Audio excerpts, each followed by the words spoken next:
Hi, everyone. I am Allegra Newman. I am a development executive who's worked in a variety of different genres, but we're going to be talking today about rom-coms, which I've had experience developing during my time at MarVista Entertainment, which is known for making female lifetime thrillers and also a lot of the romantic comedies or romances that go to Hallmark, Up, Ion. I think they might have even just made one for BET.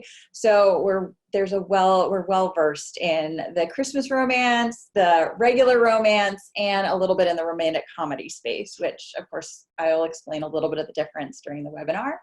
But I'm very excited to talk with you guys today about romances and romantic comedies first and foremost. And yeah, Alex, should I get started? Yeah, I think let's just dive right on in. Okay, got it. All right, well, so I've made a key point that I'm going to bring up on the screen to go through each of the points that I'm going to kind of go through, because I know for some people it's helpful to see just a visual, and if you're taking notes, then you can get a chance to jot down a little bit of what I'm saying. But I'll elaborate a little bit more on the slides and the points. It's just a great frame of reference also for me to remember what I'm supposed to be talking about at each point. So I'm going to put the screen up because I think that will be easy. And I just used a basic template. So unfortunately, there are not going to be very many visuals that are there, but it's really just to give the points that I want to get across.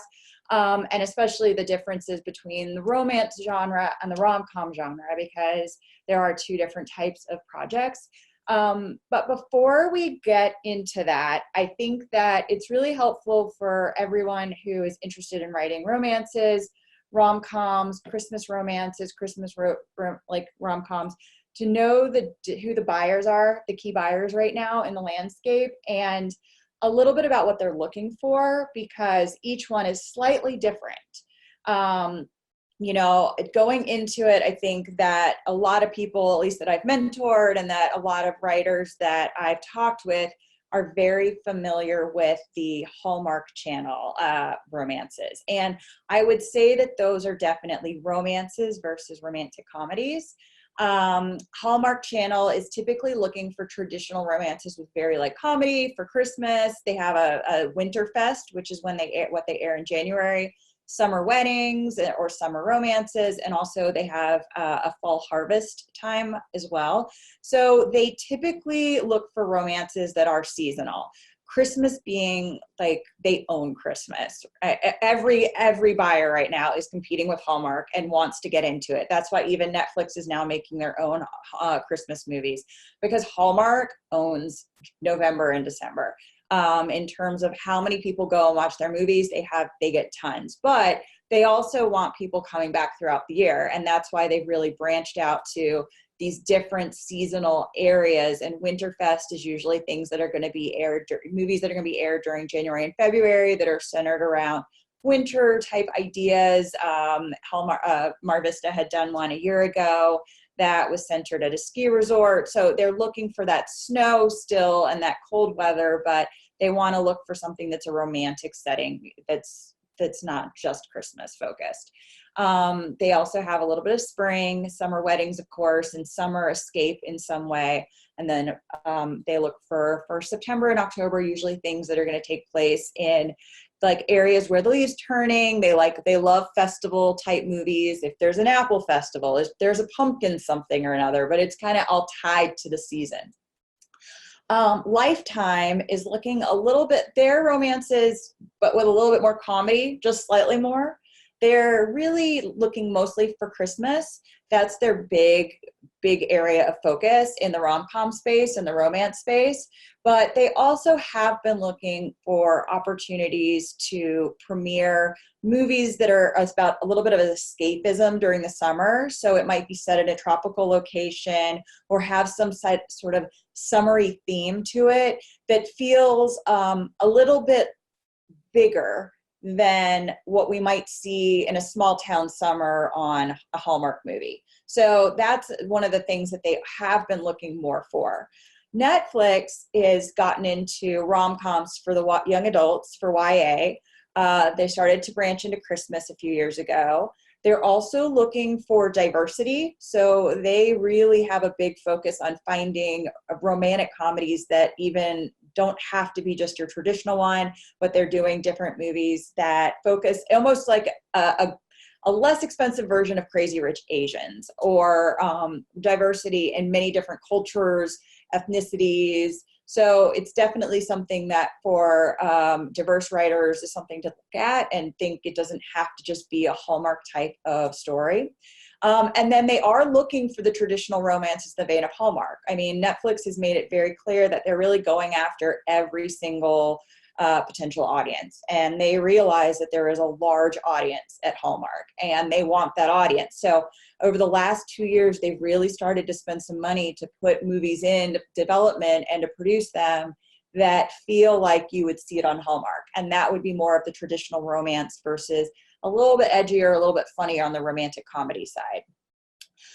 Some of the other cable networks that are just worth knowing about are Up Network, Ion, and BYU have also been looking at romances for Christmas and are starting to make a few of them each year, or they also are acquiring them from independent studios, which would be the last buyer that I think is worth including. Those independent studios being companies like Real One Entertainment, Cartel, MarVista. They're looking for projects that they can either pitch to the buyers on behalf of the writer and they would produce it, or they also look for projects that they can produce on an ultra low budget that would fit the mandate to the key buyers, which they can license to the buyers. And so in that respect, those movies are usually made for under $1 million. They have very specific parameters that they have to meet in order for the production budget to fit that script or project. But they produce it fully, they fully finance it. And then what they end up doing is they share it with Lifetime, Hallmark, Netflix, different buyers.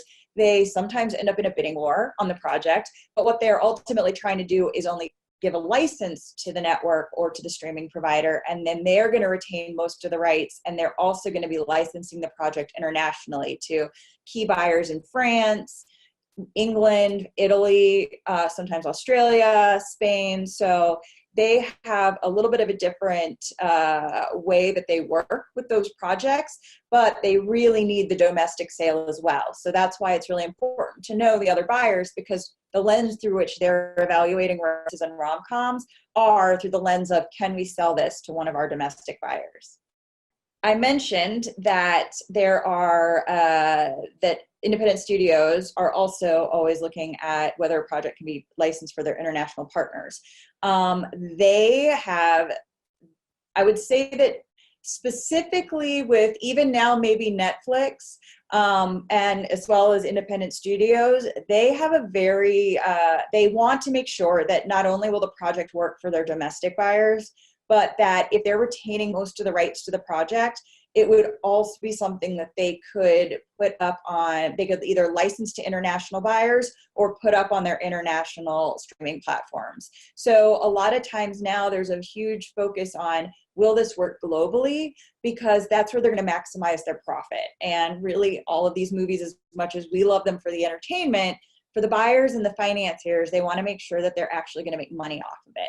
So it's worth bringing up the international partners because they also have a few things that they look for in projects, things that they don't like. That actually impacts sometimes the US sale, because some of the companies like MarVista, Real One, or even Netflix, even companies that are networks that might fully own their project, might provide feedback on a project, and they're going to say, well, yeah, we like it, but X doesn't work for our international partners. And these kind of X's end up making it harder to sell the project or for it to convince someone to make the project. So most US romances and rom-coms are developed to align with the content needs of them, of the key international licensees. Elements that global appeal are aspirational and likable characters, beautiful locations, and they really want to make sure that there's chemistry between the two characters, like especially the two romantic leads. That's something that I've heard a lot of feedback specifically from international buyers when they're evaluating projects. That's always one of the things. Like the French like to say, keep it spicy. And it's not to say that that means to keep it racy for us Americans that might see spicy as something that's going to be a little bit edgy. It just means we want to see a little bit of will they, won't they in the romance. They want to believe, are these two going to figure out that they're in love with each other, and are they going to be together by the end? They like that little bit of tension between the two characters. Certain things that don't work for our international partners are very specific, and they really don't change. So this is something that actually goes across many genres. I've also worked in kids development, and these were things that we also had to be aware of and we had to avoid in some of our kids' content, with the exception of two things. But in terms of global appeal, things that typically don't work for our international partners are Western and country themed locations. So a story could be set in Nashville, and that's fine. But they don't really want to see everyone wearing cowboy hats, cowboy boots, fringe. They don't want to hear a lot of country music. They don't want to see people living on a ranch. It's okay if you're living at a house or on a farm that has stables with horses, but they want it to feel, I would liken it to a little bit of the French country feel or the European country feel. It's a little bit more sophisticated. So it's just something that we're always mindful of. Plaid shirts tucked into jeans is okay, but we typically take off the cowboy hats, the cowboy boots. We limit those type of things because we know that as soon as our buyer sees that, they're going to say, no, we don't want it. And they don't really like to have a lot of country music either in the content. Part of it is music internationally can be difficult to translate if it's important. So if it's just a background music, it doesn't matter. But if it's a romance or a rom-com that's centered around country music or a lot of music in general, that can be difficult for them. It's very difficult to translate or dub that, and for buyers to understand, or for the audiences over there to understand it. And a lot of times the music doesn't quite translate. The other things that we try to avoid, and for many reasons, but also for international specifically, are political stories. So it's okay if there's a light story around someone running for mayor, or someone is, and it's really more about the romance between the aide that's trying to help the person, or something in that like place. But we try to steer away from political conversations and really taking a political stance in any of the romances and rom-coms that we produce. And most buyers, or most buyers in the domestic space, or it's including studios and networks, keep that in mind, because unless it's based on a true story that's just so amazing and it's worth telling, we just don't really want to bring those in. They just don't do as well internationally. Same goes for the military. Well, the military can be difficult, both domestic and international. Domestic wise, it's because stories set in the military often need us to get sign off from the military for that story to take place, even if it's fictional. So that is its own red tape to get that done. But internationally, the US military doesn't always have the biggest fans. And so we're very sensitive to that as producers in terms of what we're looking for and what the global appeal will be for a project. We're very sensitive to it. We understand that it doesn't perform, that these stories don't always perform well internationally. And we tend to want to hedge our bets against something that's going to be a more sure thing versus going down that road. The other thing for international partners, strictly in the adult romance space, that are two different things that are worth also pointing out. A lot of our international partners don't like magic or Santa Claus stories. So magic is something that typically doesn't translate well. A lot of our international partners say that their audiences want something that feels grounded and realistic. And Santa Claus is also another thing which just doesn't really resonate with them, because not every country celebrates Christmas with Santa Claus. So we tend to be very light in those things. It's not to say that we haven't produced, and that a few romances that haven't with magic haven't been successful over there in the TV space, but they tend to be very, very few and far between. So we try to be very aware of that as we're producing content. Okay, so this is where I want to just quickly break down the differences between a traditional romance, a rom-com, and a Christmas movie, because there's a slightly different parameters, or what we always call the box or boxes to check off for each of these movies. And I typically will say rom-com and mean either a romance or a romantic comedy, because I'm just thinking about who the buyer is. But there are a lot of buyers for Hallmark, and Hallmark as well, that don't like to hear the words rom and com put together. And they will like very quickly say, we make romances, not romantic comedies. So that's why I think it's important to break down the difference, just to give you a sense of here's what a romance is versus the romantic comedy. So the traditional romances are the majority of romance movies right now that are sold in the US, and primarily to Hallmark. But to give you a sense of the median age of the viewer, it's 50 to 60. That median age of the viewer on a Hallmark, for a Hallmark movie, is 56 years old. There are younger people that are watching the movies, but most of the people that gravitate to Hallmark movies tend to be in almost near or in retirement. So we're always sensitive to that, because they come to storytelling with a different point of view. The content that they watched when they were kids is very different than the content that kids watch today, and even teens. And they're less likely to be the Netflix crowd. They are usually the people that have been loyal Hallmark viewers since the 80s. So they've been there the whole time. I would say that usually the traditional romances reflect traditional small town values. So the characters, though, are often in their 20s to 30s, single or widowed. It's really important also in these movies, we really typically don't have them moving in together before marriage. The audiences at Hallmark do not like it. They're more conservative, they're more traditional. So they really want to see two characters that they might be staying in the same inn, but they are not going to be in a bedroom together. It's just something that we're very, very cognizant of. So I always try to retrain my brain to all the black and white sitcoms that I watched when I was in the early 80s growing up. And I always am remembering that and going, all right, well, usually they slept in separate beds and things like that. But yes, we rarely saw things in the bedroom if they were not married. So it's really just something to be aware of. Typically, these stories are so chaste that the romantic leads don't kiss until the very end. There are some movies that have managed to pull this off as an exception.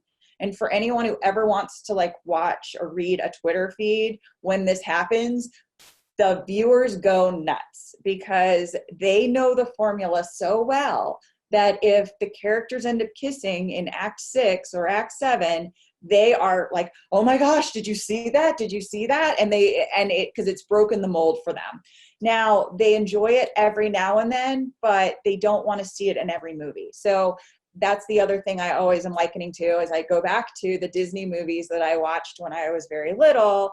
And I think about, all right, well, Cinderella, Snow White, Little Mermaid, the characters, the two romantic leads, typically Prince Charming and whoever the future princess is, don't kiss until the very last scene. So it's similar to that in a Hallmark movie, and just something to be aware of with the romances versus, again, a romantic comedy.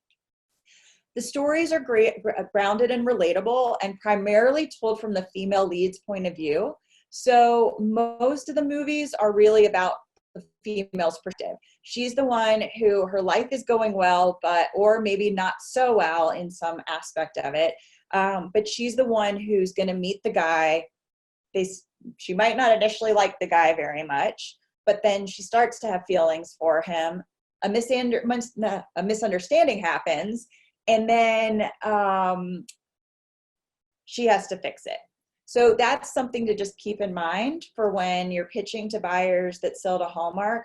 They're often going to provide that feedback if the story is being told from the male point of view. It's not, again, to say that there aren't exceptions. There are some exceptions to this, but oftentimes the exception has to be so stellar for someone to take a chance with it. So just to keep in mind that. The other thing with the traditional romances are they often avoid love triangles. That being that the Hallmark audience doesn't typically like them very much, because it means someone gets hurt at the end. And also the international partners don't really like it. It's just a big thing right now, especially this year. I would say the last 2 years, there's been a lot of feedback on that when the story has a love triangle, and we just are sensitive to it. The other big difference with the traditional romance is the comedy is very, very, very, very light. Romance is at the forefront always. So the kind of comedy you'll see are little jabs, but friendly. They're more joking than a physical comedy, and they're usually very, very down to earth. So it's just, and again, they're not trying to get big laughs from this. They're not trying to go in the space of a Bridesmaids or even one of the more recent Netflix movies, and now I'm blanking on its name. It will come back to me. But they really just want something that's sweet more than anything, and any little joke is more of tongue-in-cheek, but in a very, very sweet and soft way. Romantic comedies, though, can be slightly edgier and more comical than a traditional romance. So it's something where you can have a little bit more fun. It could go as edgy as something like Bridesmaids, but it could also just be a little bit more innocent too. It could be, in the space of a Notting Hill or more of a comedy like that. The characters, though, must be likable, relatable, and aspirational in some way. And I'll go more in depth to that in a few slides down the road, but just something to be keeping in mind as you're working on those is typically they want characters that there's something that's not quite working right in their life right now, but not everything should be going wrong, because it's very hard for us then to be relating to that character.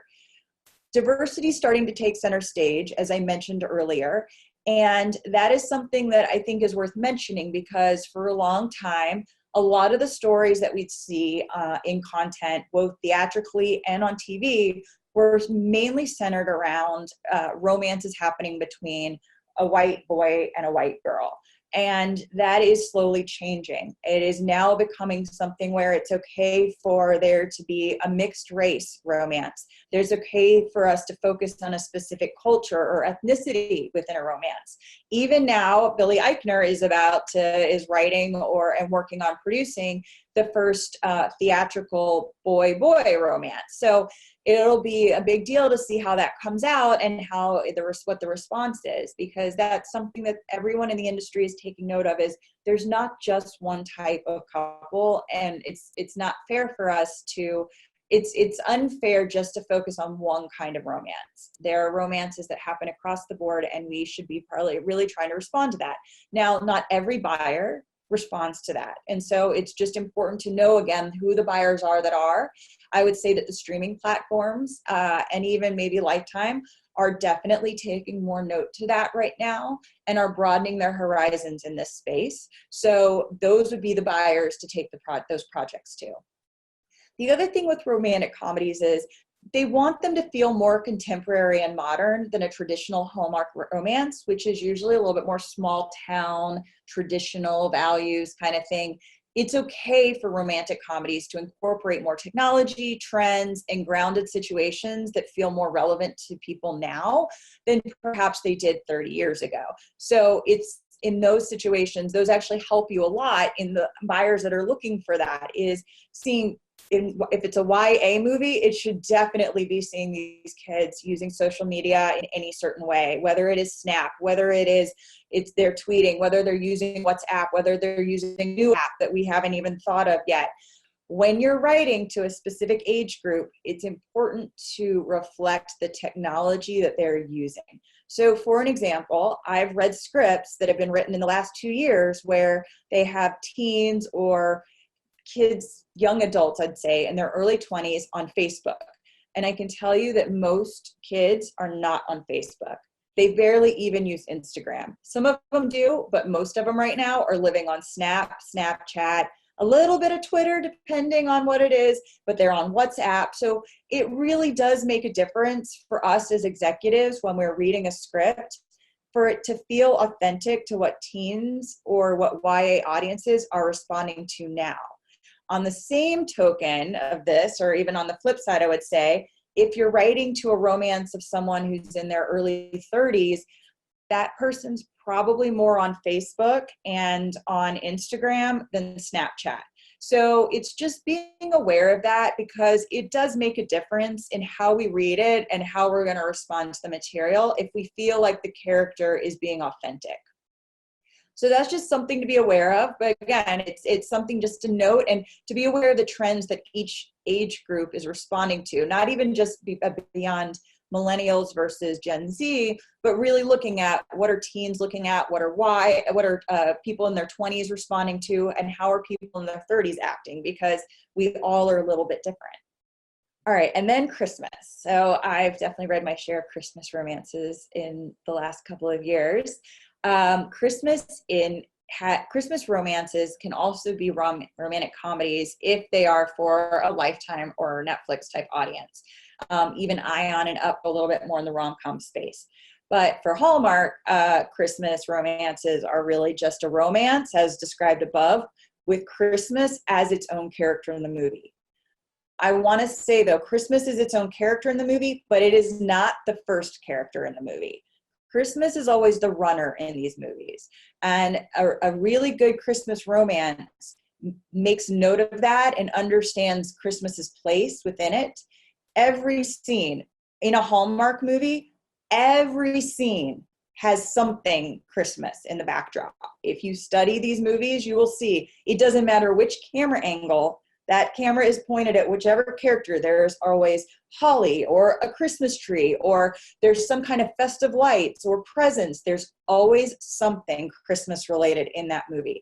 Now, that's also coming into play in Lifetime movies and even in Netflix, because again, Netflix has to take note of what Hallmark does in order to be attractive to the Hallmark audience. So keep in mind that Christmas isn't necessarily the main story, but it is very prevalent around the characters throughout the movie. Something Christmas related should be a primary force in bringing the romantic leads together. As examples, some of the favorites include a holiday event, whether it's the holiday gala on Christmas Eve, whether there's a charity in some way that the leads end up working together in, or maybe one of the leads is working for a charity and the other one is a little bit of a Scrooge, and somehow the one working for the charity is going to teach the Scrooge character this is what the meaning of Christmas is. There might be some kind of family reunion or a school type of reunion that brings the two leads together.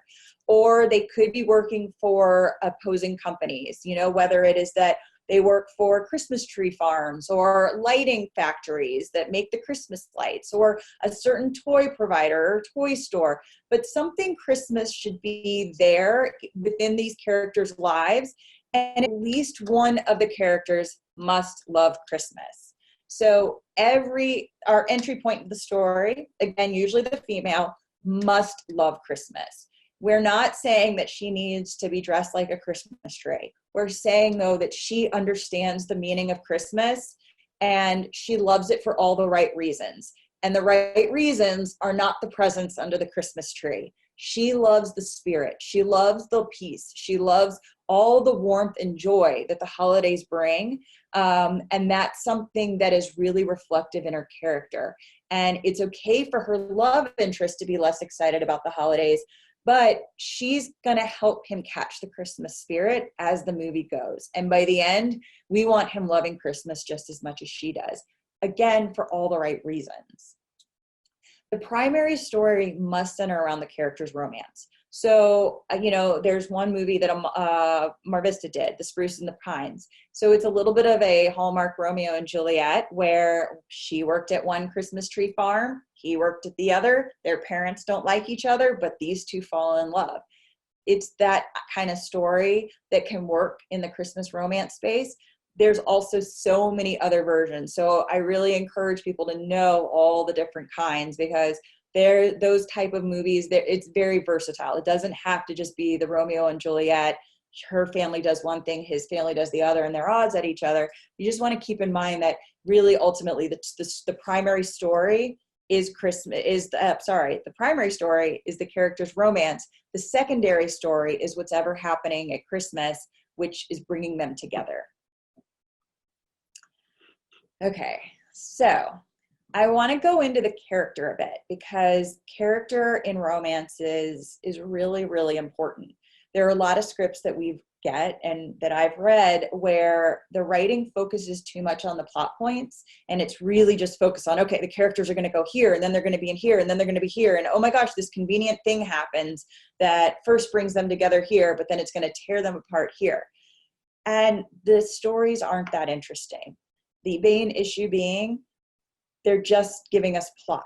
So they're not actually giving us characters that we can identify with and that we want to fall in love with and that we want to be friends with, or maybe that we even see a part of ourselves in. So it's something that to be very aware of. I always urge writers, write down your characters first. I even have come up with ideas. Part of my job as a development executive is coming up with, okay, if I want to pitch this project, well, oh, this would be a really cute story. All right, what's the story? Okay, that's the little hook. Who are the characters? And I will sit down and I will write half a page to a page of each two of the main characters, and I go in deep. I figure out, who are they? What do they love? What is their favorite thing about, life? What do they want out of life? What kind of coffee do they drink? Do they drink coffee? It's all these little texture things that will make a difference as we are learning to love the character or meeting the character in series, like in the movie. Same thing can also be said for series though. So if you're also writing some TV series, it's something to keep in mind. The romantic leads must be what I call large. So I say large as a way just to give an acronym for everyone. Likable, aspirational, relatable, grounded, and entertaining. So at the forefront of every story, we want their personalities, their ambitions, and relationship dynamics to drive the events that unfold. The characters need to be moving things forward. It shouldn't be things just happening to them on every page. Their personalities, their actions, their family dynamics, their relationship dynamics, the different things that they want for themselves, the obstacles that stand in their way. Everything should feel like they have a part in it and that they're not just being sort of, I could liken it to, in The Wizard of Oz, the tornado is what drives Dorothy to Oz. So that's great. It was great to have the tornado, but what I don't want to see in every scene is always a tornado driving what Dorothy does next. I want to see Dorothy making some choices for herself, or maybe making some mistakes by her, like on her own, and that maybe she accidentally said something or she took the shoes off the wrong person and now she's in trouble with someone else. You want that character have some responsibility in what's happening around them, but also what they're doing and how they're responding to the situations that are creating either great things or not so great things in their life at that time. The other big thing about the character is he really needs to have a goal and something to learn from within their own selves as they go in pursuit of this goal, because we want to be rooting for them. So another, big trope in these romances is, okay, the woman or the guy who has inherited a property, a bed and breakfast is a favorite. And in that bed and breakfast, it's either going to be sold or it really needs to be renovated. Maybe the character loved that bed and breakfast when they were growing up, and maybe she just really wants to make it work. But there are a lot of things that have to get done for this bed and breakfast to be back on its feet again. And that might be her goal, is to bring it back to the same place that she used to love. Now, we don't need to have every scene be about that, but what is it in her character that is driving her towards that? If it's something where she's still stuck in the past, we want to see her find something about the present or the future to teach her it's okay to start moving forward again. If it's that she wants to sell it because she wants to forget the past, we want to see her come to an understanding and a love for where she grew up or what she came from. So just keep that in mind as you're working on your character. It's not just, why do I like this person, but what does this character have to learn from the situation she's in and her romantic partner, and vice versa? What could the romantic partner get from her? So again, some things to think about. I decided, I thought a good way to explain this as well would be, especially for a romance, is if you were putting together a dating profile for your main characters, what would it say? And that's typically how I write my half a page to one page little synopsis about the character is, if my character was on Match.com or OkCupid or even Tinder, what is that character going to say about himself or herself that both represents a little bit of flaw, but also a lot of strength? And so I think it's important to sort of think about things in that way, because this is the best example I can give. I get a lot of scripts where the person, nothing is going right. They define themselves as a loser. They are terrified of everything. And I can't find one reason to like them or root for them, because I feel like I'm watching or reading a train wreck with no hope. And we want to have some hope for the characters that we make friends with. You know, if we're sitting in an airport, we're more likely to strike up the conversation with someone who seems friendly and kind of nice looking versus the person who has a scowl on their face or who looks like they literally want to melt into the seat. So this is an example of a character that I feel like epitomizes a little bit or embodies a lot of different things that I would say, okay, this is the character, this is who I'm trying to set up. Self-reliant, smart, and striving to be the best version of myself. Coffee first thing every morning is a mandate for the latter. Sometimes a red velvet cupcake helps too. She can write a recipe for a clean and tidy closet, but will likely burn the water if asked to make spaghetti or any meal. So she's not perfect. She's very organized, but she can't cook worth anything. She's committed to making the world a better place, giving 100% to her friends, family, and future career as a VP of marketing at the sustainable goods company where she's worked for the last 4 years. This sets up, she has optimism. Now, she doesn't have to be, Kimmy Schmidt. She doesn't have to be so optimistic that you just go, can you please be quiet? But she does see herself going somewhere. She wants to get somewhere. She wants to be the best version of herself. She wants to go somewhere in her life. But on the weekends, you could find her DIY crafting, hiking, wine tasting with her friends, or stretched across the sofa, just chilling out with a compelling book. So she's relatable. She's someone that we go, oh, I get you. I like you. She could go skydiving. She can go do many different things, but let's know what her layers are. Let's get a sense of who she is. And the same with him, same with our romantic lead if he's a guy. What does he like? What is he not so great at? It's okay to be honest. I met my husband because on my dating profile, because I met him through Match, I had said I don't like camping. And that was the one thing he zeroed in on, was what do you have against camping? And my response to him was, I have nothing against being out in nature. I just want 4 walls and an attached bathroom. And, I said, we don't even have to have a roof. I don't need a roof. I love looking at the stars, but I want that security. I don't want snakes coming into my tent. I don't want to have to go out in the middle of the night and try to find somewhere to use the bathroom. It's just not me. That gave him texture to who I was, because my response was also kind of funny to him. He found it to be charming that I clarified what I meant, where I could have just taken offense, but I thought it was actually funny that that's the one thing he went, well, that's kind of a negative. I need to find out more about this. So that's how I would encourage everyone to look at their characters versus the profiles I'm going to show you now.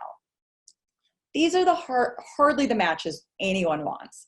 And if I meet anyone who literally sees this person and goes, I want to date that person, props to you, okay? Because these are 2 examples that we see a lot in scripts, and that's why I think they're worth sharing, because these are typically the characters that as soon as we read them, we go, we don't like this person, and we do not want to make a movie about her or him.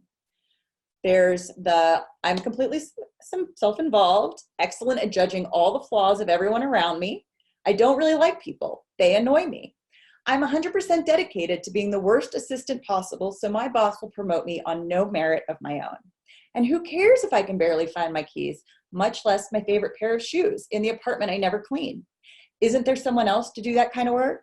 I need to find someone really rich to take care of that stuff ASAP. Okay, so that character is great if that's the boss that our lead works for, but that shouldn't be our lead. because she's annoying. She is unlikable. She is just someone that is so self-involved. I don't want to hang out with her. I don't want to go and have a drink with her after work or have a coffee, because all she's going to do is talk about herself and about all the flaws that she sees in everyone else. And that's just not really someone I want to spend an hour with or even 2 hours with. Then example number 2, afraid of everything and everyone. I have no friends. People are mean. Pretty sure I'll never amount to much. I've always been a loser. Why would that change just because I have a crush on someone who doesn't even know I exist?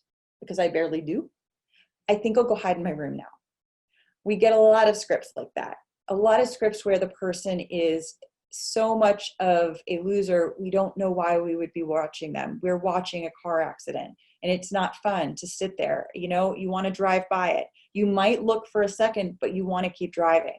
So it's really important, if it's the person who is got maybe a little bit of social awkwardness, they don't hide though. They own it.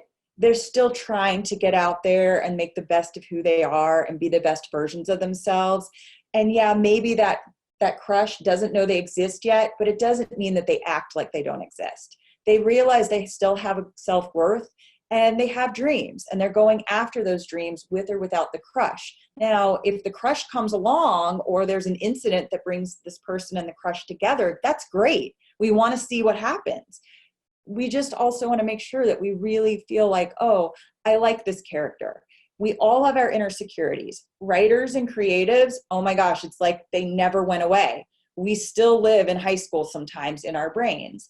And a lot of us have our insecurities of high school. That's totally okay. It is fine. It's how it made us empathetic people above and beyond. If we had the worst high school experience, or if we felt like we were invisible, or if we even felt like we were invisible in our jobs in our 20s or our 30s. That being said, we still need to see examples of how we were trying to work through that. And that's the thing that we sometimes forget, is we tend to remember just the worst about what that time period was, but there were days that were good, and we still had dreams, and we still had aspirations. And that's the part to hang into and to really lean into, is who was that person outside of the, oh my gosh, that was the most humiliating day of my life, or the person I really liked never knew I was there, or I wasn't the most popular person, but it did do this. Find that this, and really wrap that character in it and make them someone that we go, that's awesome. They own who they are and we love them for it. So beyond the character, the other thing to look at are the original stories. And I think that that's the thing that is the hardest to achieve right now in the romance and rom-com space, especially for Hallmark, because they're actually okay with it being about a bed and breakfast for 20 movies a year, or if there is the farm or there is a certain story, they do like that. That being said, it's fun when you can also look at a story and go, oh, I haven't seen that way before. So that's what I wanted to talk about in terms of original stories. It really starts first with the main crux of the romance is girl meets boy, girl loses boy, then girl must get boy back. And I have heard many executives say this over and over and over again to writers. And so whenever they start to see a script sort of veer off track, they're like, we've got to just please remember this. Girl first meets boy. However that goes, things go. Then around end of Act 7, beginning of Act 8, there's a misunderstanding, things fall apart. And by Act 9, they're back together again. So she has to find a way, though, to get him back. It's not about someone else doing it for her. If it's the romantic lead, whoever our entry point is in that story, he or she, when there's that misunderstanding, must figure out a way to make it right again, or to try to clear up that misunderstanding. And that's an area where we also see a lot of writers try to go into this space of, oh, then Aunt May comes in and she's going to like fix it all. And she's going to go talk to him and tell him how it was all the wrong way and it was all a misunderstanding.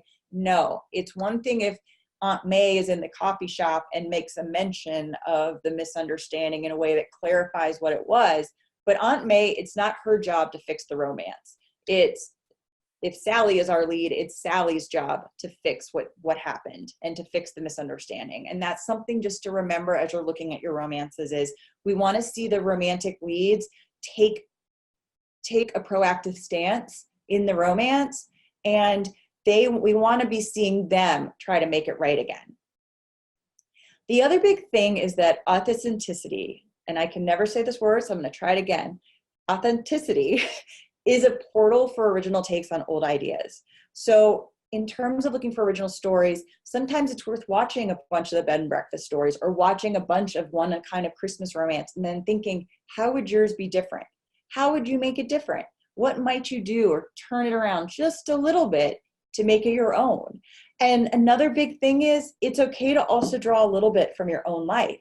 If you know like that your grandmother had a really funny romance with your grandfather and it was all at Christmas, it's okay to draw a little bit on that. Just make sure that you don't get so stuck in the true story that you're not able to take some liberties to make it a little bit more contemporary. So it's okay to write from what you know, just being mindful that we also don't want to be feeling like, oh, you're so attached to it being this way because it's what happened to you that you can't see a little bit of bend in the development process. The other big thing with the original stories is that, again, it's something I mentioned earlier, plot is the backdrop for romantic leads to shine.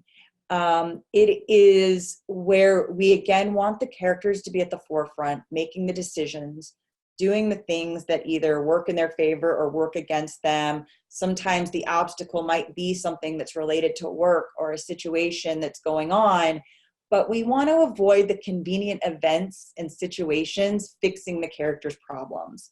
And there are so many examples that we see of this.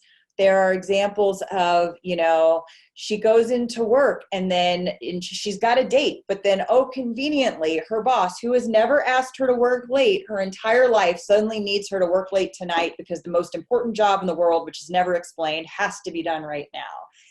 And we're thinking, well, that's rather convenient. So here's the biggest thing is if you can see an event and you're reading it and you go, well, that's rather convenient, we're going to be thinking the same way too.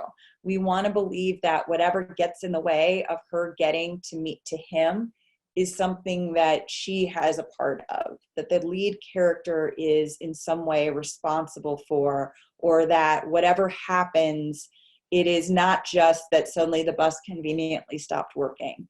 That it really feels like it was because she got sidetracked with time. She got so engrossed in this thing. She forgot to look at the time. She didn't take notice, but it came from her.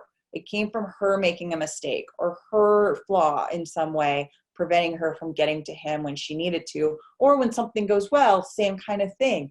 Making sure that it still feels like the character is in some way accountable or responsible for what's happening. It doesn't have to be the lead.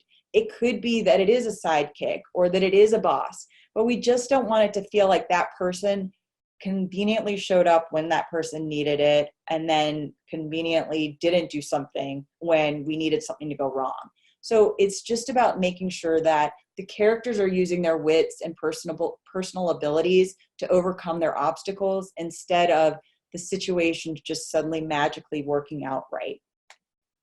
And the other big thing just to always remember is romantic tension is everything. So whatever the story is and whoever the characters are, we want to make sure that there's a really, really, really clear romantic tension between them. You've got Meg Ryan and Tom Hanks, great example of romantic tension. Whether it's that you're owning two different stores or you come from two different walks of life, why aren't you seeing eye to eye? Or what is it that you each are in a push and pull with each other for a little bit over? It's just, again, something that works really well is we want to be guessing, are they going to be together by the end? And what could potentially keep them apart? Because if everything's happening so easy, we're thinking, oh, well, this is great. All right, they're going to get married. All right, well, why are we watching this? We want a little bit of suspense, a little bit of that tension to think, uh-oh, will that job take her away from him? Uh-oh, will she find out about this or will he find out about that and be upset? So just to keep in mind that part of it. Now, that being said, I actually just thought of something that wasn't in an earlier slide, but is something to be aware of, especially with Hallmark movies, is being careful of what they call what is either duplicity or lying. So it's one thing for there to be a misunderstanding, but they don't really like it in Hallmark movies when the characters lie to each other and that they're knowingly lying to each other. So I would just say that also to keep that in mind as you're looking at your stories in that space is the tension should really come from the personalities or something within that space, or whether a little bit of the situation for these two characters in a Hallmark movie specifically, and not just because one decided not to tell the other one something. All right.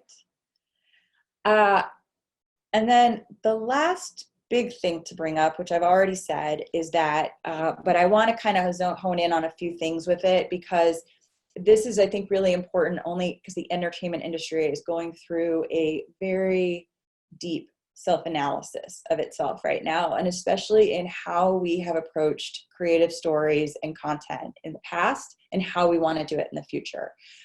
This also involves looking at who we are working with as talent, both in front of the camera and behind the camera, and how we are bringing voices to the screen in all capacities. There is a growing demand for diversity and culture in romantic comedies, just like throughout the other stories right now. It is not just about making historical films or making a specific ethnic focused drama or comedy, but also in romantic comedies, we want to focus on love in all places. And in that, we really want to be able to be more open to diversity and culture. That being said, we are also looking at how these stories are told and who is telling them. Because in the past, the best way to say this, because this is really kind of, the entertainment industry was founded on mostly white males that were writing women's stories. They were writing cultural stories, but they didn't come from those cultures. And maybe they grew up near that culture, but in terms of having a strong point of view of what it's like to be born and grow up a different color or a different religion or a different culture living in a different part of the world, they didn't actually have that. They were just sort of guessing what it would be like. And there's a lot of pushback on that now, because people who feel like they're not being told, their stories aren't being told in the most authentic way possible. And that is a huge thing right now. And that word comes up all the time, authentic. So stories with diversity and cultural representations benefit from being from an authentic voice or point of view. And that's why I encourage writers, if you grew up in a different situation and you thought, well, I couldn't tell this story because, I grew up in a Muslim environment, or I grew up in this, or I grew up in that, but no one wants to hear that story. That's not necessarily true anymore. Those stories do deserve to have a platform. And there are many, especially on the digital providers and the streaming platforms, they're looking for those stories to tell. And so I would just encourage writers to look at that. But if you are not diverse, it's not to say you can't write that story, but be aware if you are that you might get pushback or you might get a no right now, because they really want it to feel authentic. And right now, executives look at things and say, well, I'd really like the person who is of color or who is a female to be writing the story or directing this story. And so we might want to bring someone else in to do a pass on it. And it's just something to be aware of. So it's sort of a pros and cons on either side. But buyers do have an affinity for writers who have firsthand experience within the culture. So I encourage people to really think about that and think about what kind of stories you might tell in that if you grew up in a culture or ethnicity that is different from what was predominantly on screen through the 50s, 60s, 70s, 80s, and 90s and early 2000s. Feel free to sort of dive into that and look at what that story would be. Rami on Hulu, even though it's a series, is a great example of a young man showing a very relatable story that includes romance and his attempts to find a woman and find a relationship, while also trying to practice his religion. That's something that feels very grounded and heartwarming, because we can still relate with him. Even if we didn't grow up in his religion, he's giving us a window in what he has been raised, but we also kind of understand the struggles of what it's like to try to find that person that feels right for you, or that you can connect with, or that gets you in some way. And then I just want to touch upon adaptations and true stories, and also YA. And it's just because there's a little bit of value in this, but it's not a lot right now. I would say that adaptations of books and true stories can have value as long as they have had a respectable degree of commercial success and fit the buyer's content mandates. So I just think that that's something to be aware of. It also does help to have attached talent, whether it's a producer, director, or cast, who can hold the rights to the property for content buyers to have interest. So someone really needs to have the rights. It's not just saying, I really like this book and I want to write the story for it. It's about getting the rights, coming to the producers or the networks and saying, I have the rights to this. I think it's a really, really great romantic comedy, or a really, really great romance, and I would like to be the one to tell it. Also, again, I mentioned something earlier about YA and understanding the demo. Young adults really want stories that reflect their modern lives. So if you're going to write a story about what it's like to be in a YA romance, it really, really makes a difference right now that the YA romance is set in this day and age. The kids don't have the same affinity to the past, and the 80s, 90s, and early 2000s don't mean as much to them. The past is sort of in the past, as they will tell us all the time when I was working in kids TV. So they want to see kids that are just like them going through a relatable romance situation. Again, I think that common missteps are writing characters' points of views and stories that reflect the writer's generation instead of Gen Z and young millennials. And I would just be really cautious and aware that current YA audiences are really less interested in retro stories, and they don't want to feel like they're being scrutinized by an older generation. So it's really important for their stories to feel authentic to who they are now, and that it doesn't feel like it's someone older writing down to them. Just quickly, here is a quick list of some ideal settings, especially for romances, but rom-coms as well. Romances, quaint towns with lots of charm. Rom-coms and romances could have some beachside and lakefront communities, smaller cities with positive images. Tropical exotic locations always wins big.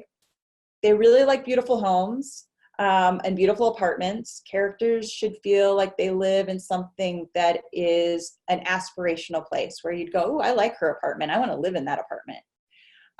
Big in the romance side, cute coffee shops, restaurants, vineyards, they score highly. Again, though, the location should be the backdrop and not the focus of the story. And then the other thing I just want to bring up, because I mentioned much earlier this idea of independent studios producing their own projects and then licensing them. And then there's also the buyers who buy the project and finance it themselves. So a MarVista or a Real One Entertainment is an example where they may also produce a certain number of romantic specs every year, but those specs are usually going to range around $400,000 to $500,000 US, versus a network or digital streaming movie, which would be more in the 5, even perhaps up to the 10 million range, but usually around 5 is where the median is. The higher budgets, though, are typically accommodating bigger on-screen talent, so they're not necessarily paying the writer or director more. It's usually because they want to bring a bigger name into the movie, and they're going to have to pay some more dollars for that to happen. But I do think that what is the biggest thing in terms of romances, especially that's important, is it's much easier for a producer to evaluate a romance and say, I could make this for $400,000 or $500,000, but I could also pitch it up to the networks and streaming platforms and potentially be able to make it for $5 million. But they want to see first, can I make this for $400,000 or $500,000 in Canada? Because if I can, sign me up. I want this movie. So these are just a few quick bullet points to keep in mind as you're writing your romances and romantic comedies, which can help producers evaluate the budget. One is keeping character counts small. Most romances feature 2 leads, 2 to 4 supporting cast, and maybe 3 to 5 characters with less than 5 lines. Avoid stories with lots of young children. It's very, very expensive to produce movies with children in them, or even series, because children have very limited number of working hours per day, which means that it takes longer to shoot their scenes. And most of these movies are made within 3 to 4 weeks. So they are usually between 15 to 20 shoot days. And when you have kids in every scene, you're guaranteed that it's going to extend your budget and it's going to extend your production schedule, and you might get a no based on that alone. Minimize locations to no more than 6 or 8. Producers often aim to film 10 script pages per day to meet tight production schedules. They prefer staying at one location for a full shoot day as much as possible, because when you have to travel, it takes out time that you could be using capturing what you want on screen. So therefore, each location should take up at least 10 pages of real estate in a script to justify that location being in the script. The other thing to just keep in mind is trying to avoid expensive locations. Schools, cemeteries, popular landmarks that would be difficult to recreate can be extremely expensive for production budgets. So it's often something that we try to be mindful of and to kind of keep in mind. A lot of high school movies, we will actually do most of the scenes out of high school or outside a building or in a locker room that could have been a gym that we rented, because it's usually harder to get schools to open up to us without having to pay a lot of money. It's also hard to get schools in general because for most of the year, kids are in the school, which means we are limited to the number of days or the time of year that we would be able to shoot in it. So just something to keep in mind as you're working on your projects. And then final thoughts before we open up to questions. These are just the things that I always encourage writers to look at. Keep it simple. The A story is always the romance between our leads. B and C stories are very light runners. So just remember that, because when you start to have 5 or 6, 7 stories happening all at once, and it wasn't the intent when you're just wanting to focus on the first 2 characters, it becomes so convoluted we don't know what we're following. And there's really a limited number of pages to really build out this romance. So just keep it simple. If it ever starts to feel complicated, it probably means I gotta simplify this. Avoid cliches and stereotypes. In the industry, we're really, really trying to look now at breaking molds and bringing new ways to think about things. So we don't want the female to always to be the victim. In fact, we don't ever want her to be the victim. We want her to be strong. We want her to have a mind of her own, to be independent, self-sufficient. She's capable of doing things. Maybe she can't fix the plumbing under her sink. That's completely understandable. But what can she do? And let's focus on that. Let's look at what she's capable of doing and what value she brings to the world. So it's the same with every single character. We've all seen the horrible boss, or the boss that does this, or the flighty person. It's okay if that's an element of the character, but it shouldn't be the whole character. So let's just make sure that the characters feel real and textured and dimensional. Avoid inserting dramatic situations for the sake of creating dramatic moment. It really, really, really should feel organic to the story. Otherwise, we're going, why is this happening right now? And again, characters should drive the tension, not the plot points. The plot point should not be the tension driver. It always should be the characters and their dynamics with one another. And I will leave you with one of my favorite lines from Serendipity. It's like in that moment, the whole universe existed just to bring us together. I think that's how we always look at any of the romances and romantic comedies that we are reading. That's what we want to feel as we do it, as we look at this. Okay, I'm here. That was a lot of talking. Sorry, I was like, I'll get over this and be done in 45 minutes. But clearly, I wanted to give as much information that I can give to everyone on the subject. No worries at all. All right, let's just dive into these questions. So guys, type away. Cool. So April asks, I'm curious about movies like 27 Dresses. Why was this a feature release instead of a Hallmark or a Lifetime movie? What distinguishes it, casting or story, or both? Okay, that's a very good question. Well, I would say one of the things that distinguishes 27 Dresses is the period in which it was being produced. There are a lot less romantic comedies being produced theatrically now. And so that is one big thing for why you would have seen it then. The other big thing would be that 27 Dresses probably came with Katherine Heigl attached to it. Katherine Heigl probably wanted it to be made as a theatrical. So if an actress, especially a bigger name that has value on the big screen and especially if film distributors and film producers who are in the bigger space, the bigger budget space know like, oh, if we make this movie with Katherine Heigl for $20 million, we're basically betting that movie, enough people are going to go see that movie that we're going to make our money back and more in theatrical release. But Katherine Heigl is probably only going to want to do that movie as a theatrical and not as a Hallmark movie. There are some talent that recognize their space and they recognize that they bring value to Hallmark and Hallmark wants to work with them. You know, Candace Cameron Bure is a good example. Jodie Sweetin, some of these actresses who are now coming back in Fuller House and other shows on digital streaming platforms, they recognized that their values meant something to Hallmark, especially in the 2000s and, you know, up until recently. So some of these actresses actually lean into the Hallmark space.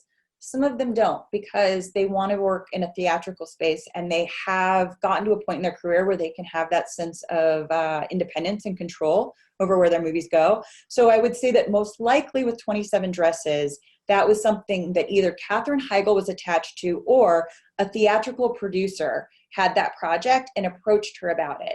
And in that situation, a theatrical producer who's working in the big budget space is not really going to take it to Hallmark to pitch it. Jerry asks, if small towns are better, then what about When Harry Met Sally, I think is what we're going for, or Sleepless in Seattle? They all have backdrops of big major cities. Yes. And I would say if you're in the romantic comedy space, that is perfect. That's perfect. If you're in the romantic comedy space, Seattle is a great location.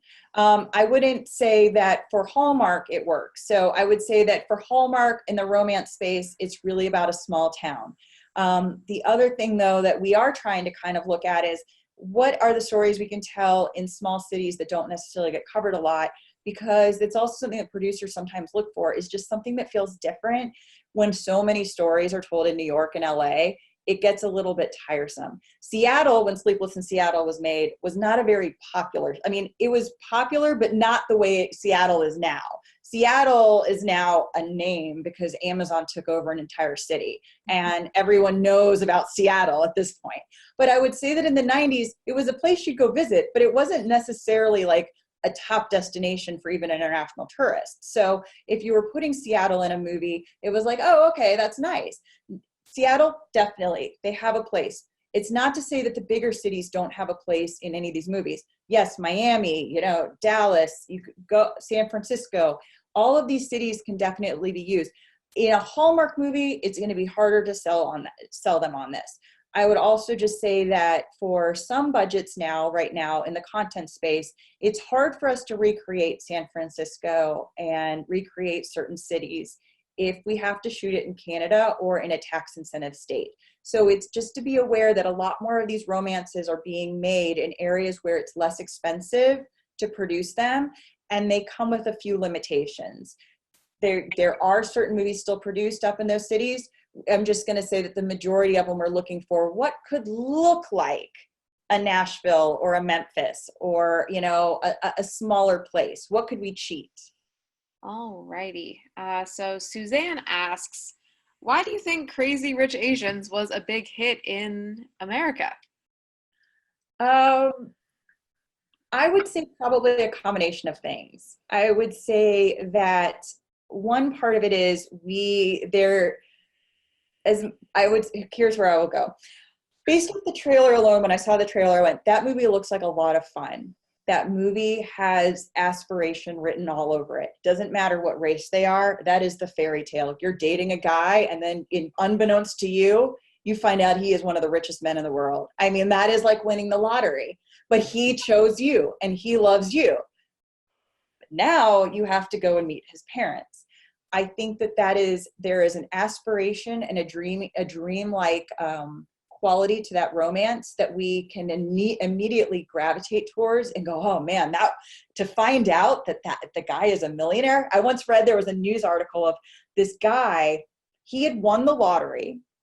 He had put all the money in a blind trust so that no one could trace it to him. He was single. He met a woman, fell in love with her. They got married. She had no idea that he was a multi-millionaire. No idea until after they got married. And one day he told her when they were going to buy a house. And he realized he had to tell her.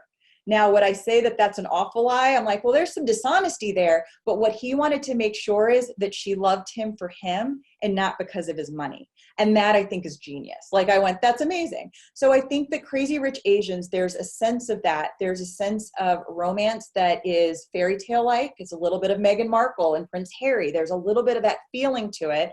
And then I think also the brilliance of color and texture and music, and it felt whimsical.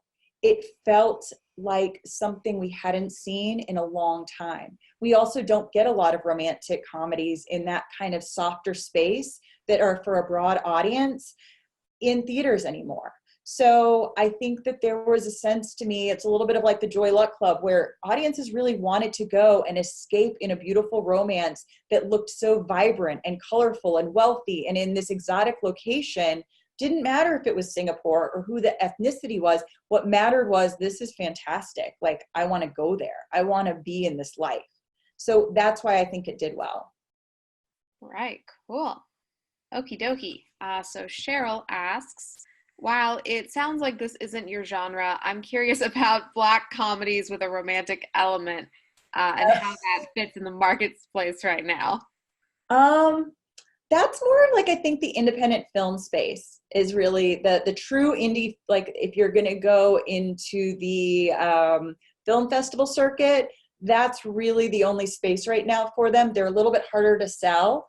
I would say that right now, here's where I would say why there's a huge gravitational force happening where people just want light. They want something that feels hopeful. And I think that in the current world that we're living in and the current landscape of what we see in the news every day and what's happening, it feels dark. And so I think what everyone is gravitating towards on the theatrical and on the TV and in the streaming space when they're producing them for themselves is we're responding to the audience's need for something that feels hopeful, light. That when I talk to people who watch Hallmark or watch romantic comedies all the time, they're like, I just want to feel a sense of love and peace and hope in something for a while. So I think that the darker comedies with a romantic bend to them are still in the independent space, but they're even difficult right now to get a lot of acquisitions from or distribution on, because it just feels a little bit too close to home. Again, though, at some point, the world will switch to, like, you know, rainbows and sunny days as this happens. And, you know, there's always an ebb and flow in our lives and in the greater world. And then so everyone will want something just a little bit dark and twisted again.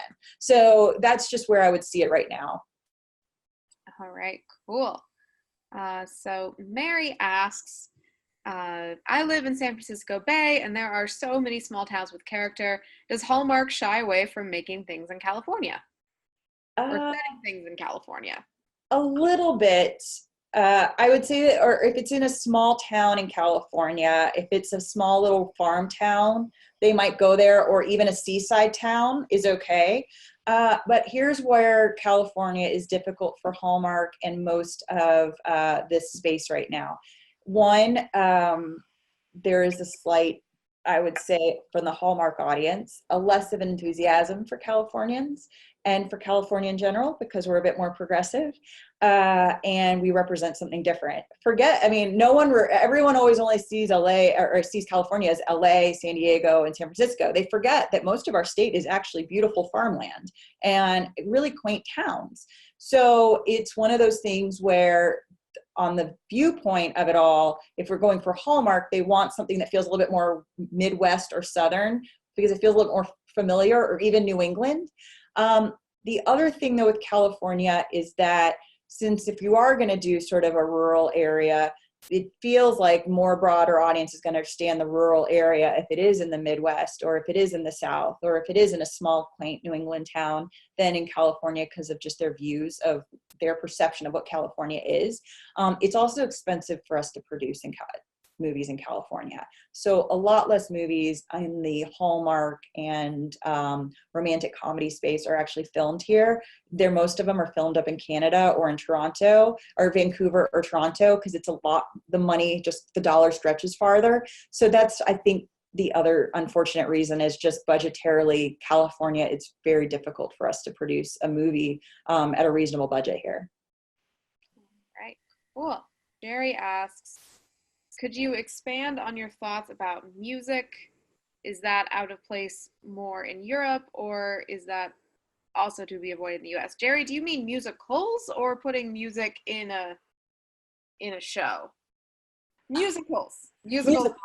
Okay, got it. Thank you. Yes. Musicals are difficult. We, even coming from Nickelodeon, because kids love music, and that's another great example. Kids love music.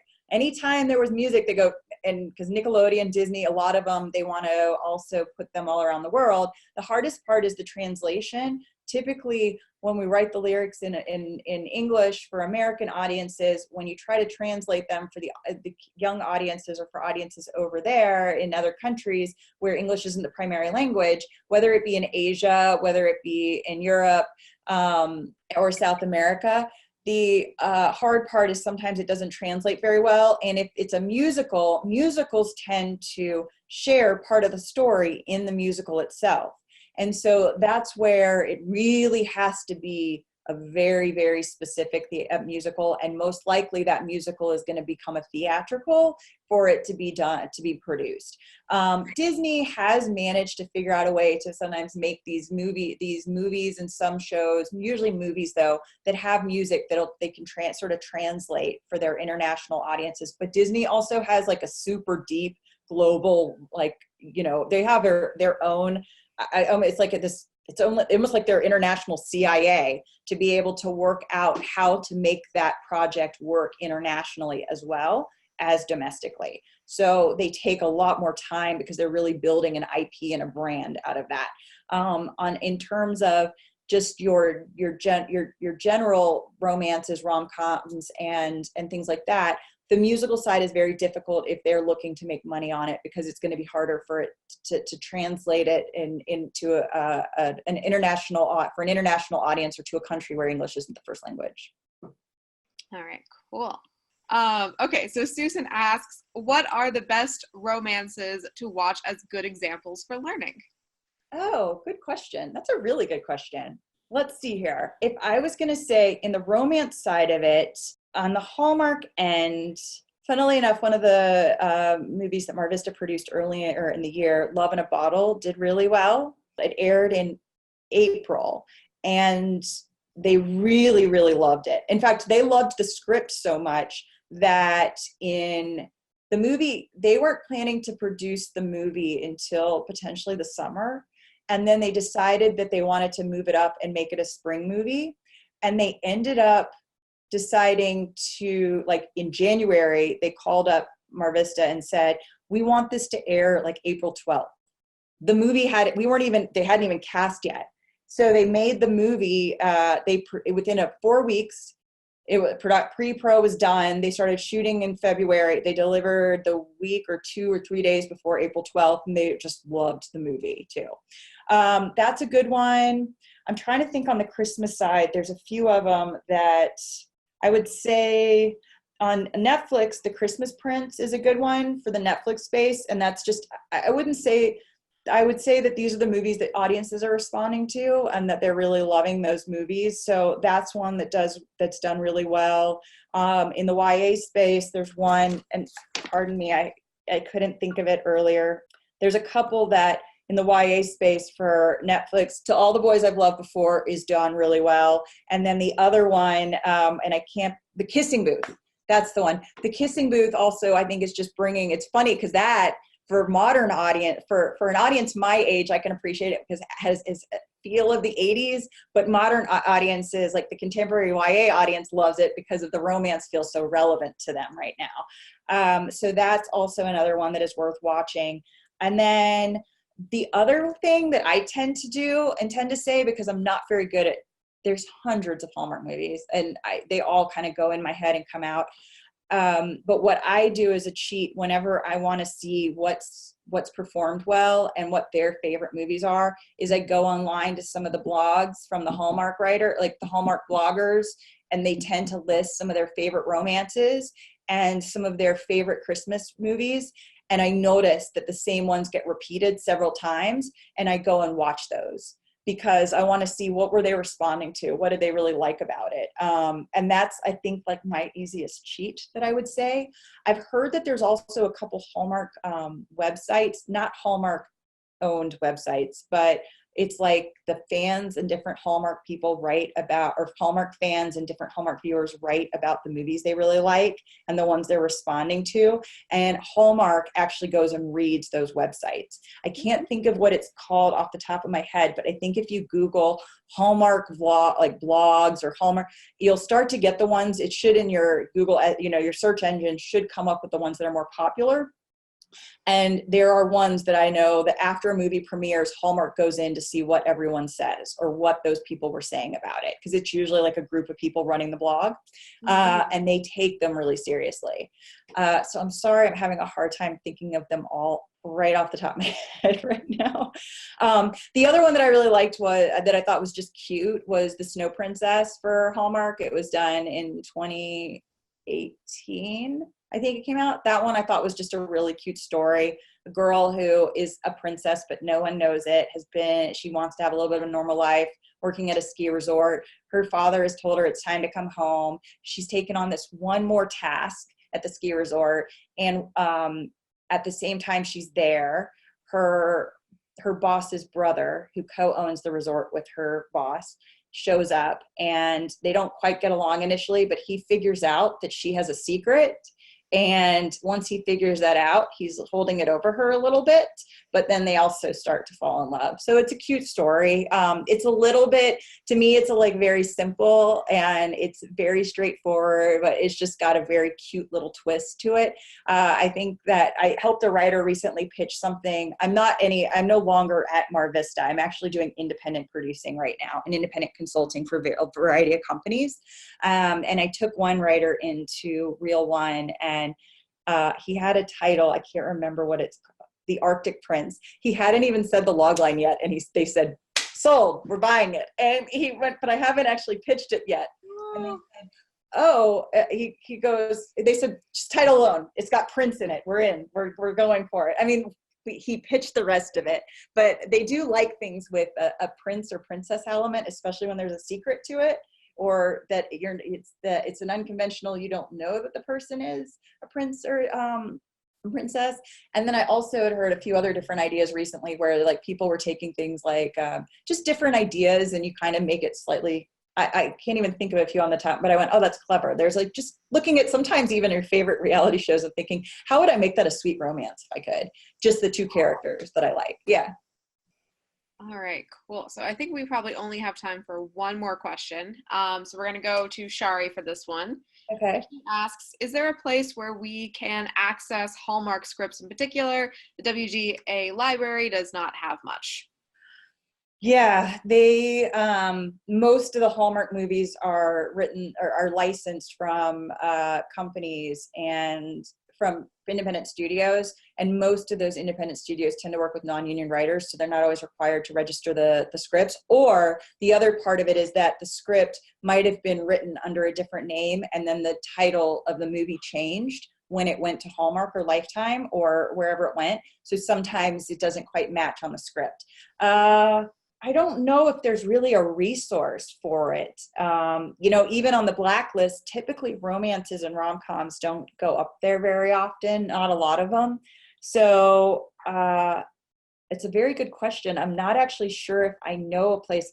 The only thing I can say is watching the movies is really the best way to just get a sense of them. Alrighty, cool. We are coming up on the end of our time, everyone. So I'm going to set you all free to enjoy your Sunday evening. Thank you again, Allegra. This was delightful. Thank you, writers, for being attentive and all your lovely questions. I guess everyone have a good night, and I'll see you all in the next one.